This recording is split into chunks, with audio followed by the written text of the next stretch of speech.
havia um bando de atiradores atrás de nós, tentavam atirar em nós, mas então todas as balas eram perdidas. Então eu consegui ver a mão de Deus à minha frente e ele disse: venha até mim. Pessoal, preste atenção nesse testemunho dessa criança. Ele teve um sonho muito forte com a tribulação. É um sonho muito impressionante, meus irmãos. Esse vídeo foi publicado no ano de 2024 e fala em tecnologias que estão sendo desenvolvidas e divulgadas. Ele se viu adolescente, mas sonhou aos 11 anos. E ele está com 13 a 14 anos em 2026. Ele vai falar de coisas que ele viu que ninguém gostaria de ver. Preste bastante atenção no que ele vai falar, porque ele vai dar um alerta muito forte para nos preparar. Eu estou trazendo o Samuel. Ele está aqui com seu pai e com a sua mãe. E o motivo é porque Samuel tem uma mensagem para nós. Samuel, sinta-se à vontade para começar. Sim, aí o menino começa. Por onde eu começo? Então, eu estava em minha casa cuidando das minhas coisas e eu ouvi batidas fortes na porta. Então, a minha mãe e meu pai começam a guardar todas as coisas e esconder pela casa para que eles não nos encontrassem. A porta então finalmente quebrou, ainda estávamos em nossos esconderijos, mas clamamos a Deus e então Deus nos ouviu. E ele enviou alguns poderes para que pudéssemos congelar aqueles homens. Então eles não podiam se mover e nem enxergar nada. Então, desde que isso aconteceu, minha família simplesmente correu pela porta, sem passar por eles, olhando para trás. E então nós fugimos, finalmente saímos. A visão deles era que eles estavam descongelando e eles foram ficando confusos. Eles não lembravam de nada enquanto corríamos. Então havia um bando de atiradores atrás de nós, tentavam atirar em nós, mas então todas as balas eram perdidas. Então eu consegui ver a mão de Deus à minha frente e ele disse: venha até mim. E quando fomos até ele, era como se estivéssemos sido elevados ao céu, mas nós não fomos levados para o céu imediatamente. Ainda tínhamos alguns trabalhos que deveríamos realizar. Então, desde que Deus nos levou para cima no ar, fomos enviados para um lugar onde encontramos outros missionários e outras pessoas. Muitas outras pessoas. Então, seguimos em frente pregando o Evangelho. Mas o problema foi que quando nós estávamos pregando lá na frente, alguém que estava lá atrás gritou: corram por suas vidas, corram por suas vidas. E rapidamente eu e minha família estávamos correndo. Então, mais atiradores estavam tentando atirar em nós. Neste momento, algo que chamou minha atenção foi que muitas pessoas estavam tirando, dando, entregando a sua própria vida para que outros pudessem continuar o seu trabalho para Cristo naquele momento, impedindo que os atiradores fossem atrás dos demais. E naquele momento, dentro daquele sonho que o Senhor estava falando comigo, eu percebi que se eu precisasse de ajuda, eu podia apenas invocar a Deus. Então eu andei para um lugar onde estavam cheios de robôs por toda parte. Haviam máquinas em restaurantes, dentro de centros comerciais. Tudo que eu quisesse comprar era como uma impressora de 3D. Por exemplo, se você quisesse uma lasanha ou hambúrguer, você apenas imprimia naquelas máquinas 3D, cheios de nutrições falsas, e eu também vi pedaços de insetos, mas as pessoas que comiam não podiam enxergar isso porque estava tudo coberto por esta impressora 3D.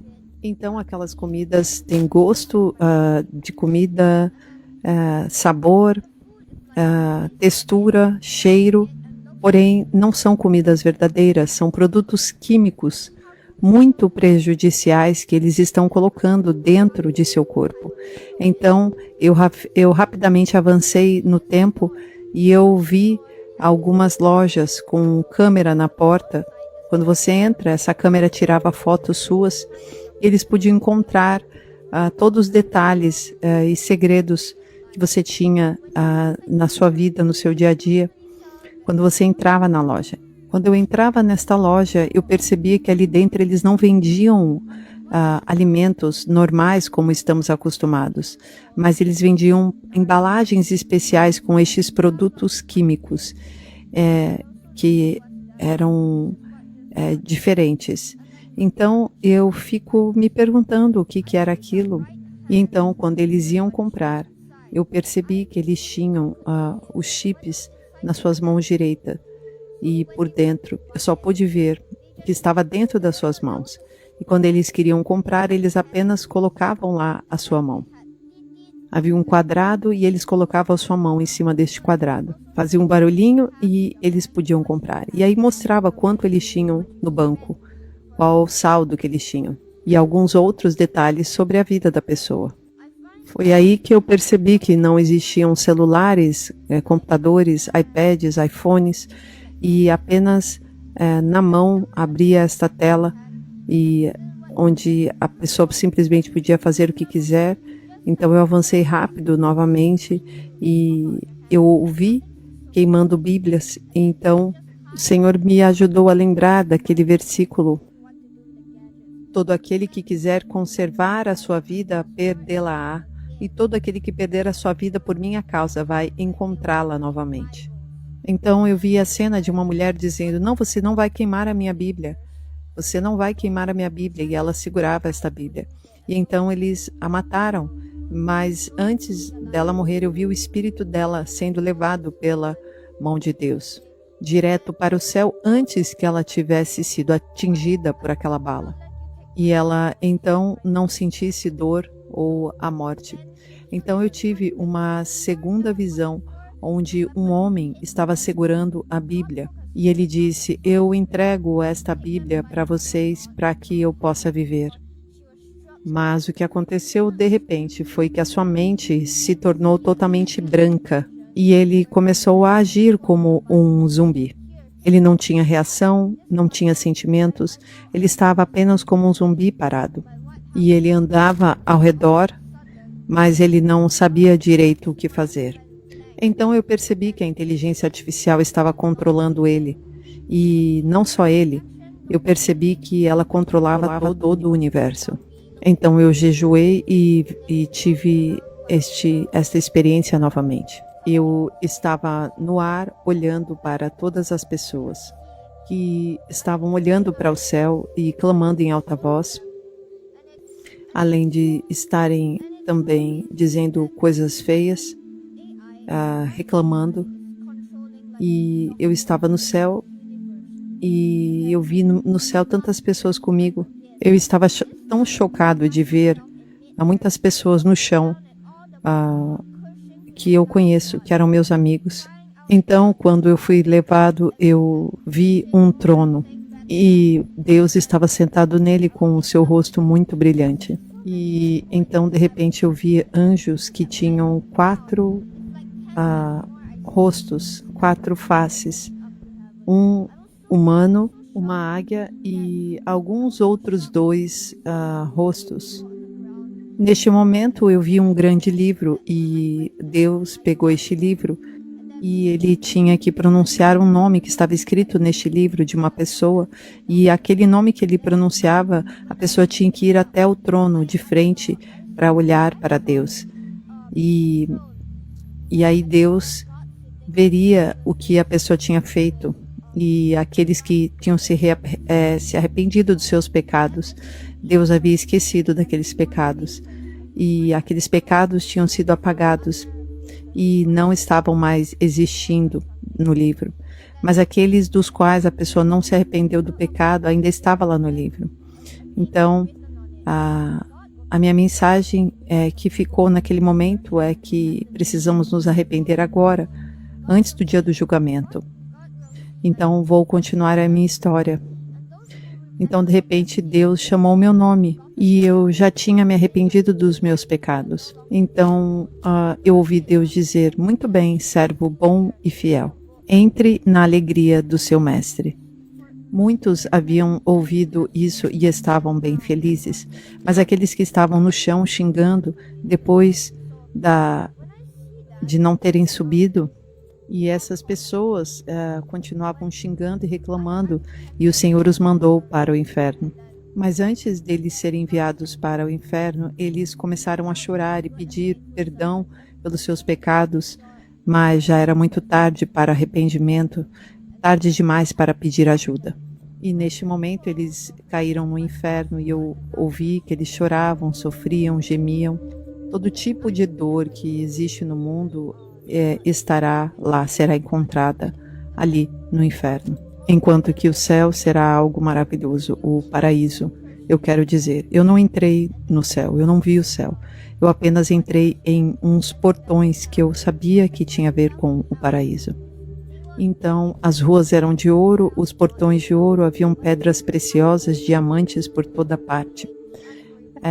Você tem uma escolha agora. Você quer ir para aquele lugar horrível no inferno, ou você deseja ir para o paraíso, onde você vai desfrutar de alegria? Você tem a sua escolha agora. Pense sabiamente. Eu era um adolescente naquela época e agora eu tenho 11 anos. Você pode imaginar o quão perto pode estar este momento. Eu tenho 11 anos hoje e eu já era adolescente neste sonho, nesta visão que o Senhor me deu. Pode ser que faltem poucos anos de distância para isso acontecer, ou pode ser que aconteça tão rápido que a gente não consiga imaginar. Então, você tem a sua escolha. E pode ser uma experiência bem traumatizante, mas ainda assim foi muito excitante para mim e inesperado. Uma outra coisa que eu também vi foi que muitos entregarão seus próprios filhos em troca da sua própria vida. Estarão dispostos a desistir daquela criança apenas para viver, mas fazendo isso, quando ele viver, ele também vai junto com a besta, vai junto na lama para o inferno. Esses estarão com o chip, com esta marca da besta. E estas pessoas, elas vão ver os robôs e vão tratá-los como amigos, porque estes robôs estarão por todos os lugares e quando você quiser falar com o robô, você vai poder falar como um verdadeiro amigo e tratá-lo assim. Então, tudo isso, de certa forma, também tem um controle mental dos robôs e com estas pessoas. Então, o que eu percebo é que, assim como Ezequiel foi levado para o Vale dos Ossos Secos e o Senhor mostrou toda aquela visão para ele, como se o corpo dele tivesse trasladado para um outro lugar, eu sinto que aconteceu isto comigo. E o Senhor me levou e trouxe novamente para os dias de hoje, para que eu pudesse trazer esta mensagem e contar estas coisas para vocês hoje e alertá-los daquilo que está por vir. Então, eu te digo, arrependa-se, pois o reino de Deus está próximo. E se você, homem ou mulher, decidiu não carregar para 2026 os mesmos pecados ocultos, as mesmas quedas em segredo e as mesmas promessas quebradas, existe um caminho claro, prático e espiritual para viver a liberdade. Foi por isso que nasceu o Protocolo Cristão de Honra. Não é motivação momentânea, é estrutura para permanecer. Então, lá você vai ter várias estratégias para romper com qualquer tipo de vício. Não importa como você esteja ou como você é. Esse protocolo cristão de honra garante mudar a sua vida, se você seguir passo a passo o que ele te ensina. Então, meus irmãos, pare de lutar sozinho e viva em santidade com constância. Esse protocolo é direcionado para homens e mulheres, solteiros ou casados. Isso não é maquiagem espiritual, é tratamento, é conforto, é permanência. Então, clique no link na descrição. Protocolo Cristão de Honra. E também tem um produto magnífico para te ajudar a ter um coração mais puro e firme com Deus. E ele se chama Em Busca de um Coração Puro. E a liberdade, meus irmãos, não acontece por acaso. Ela começa com uma decisão. Deus abençoe você e sua família.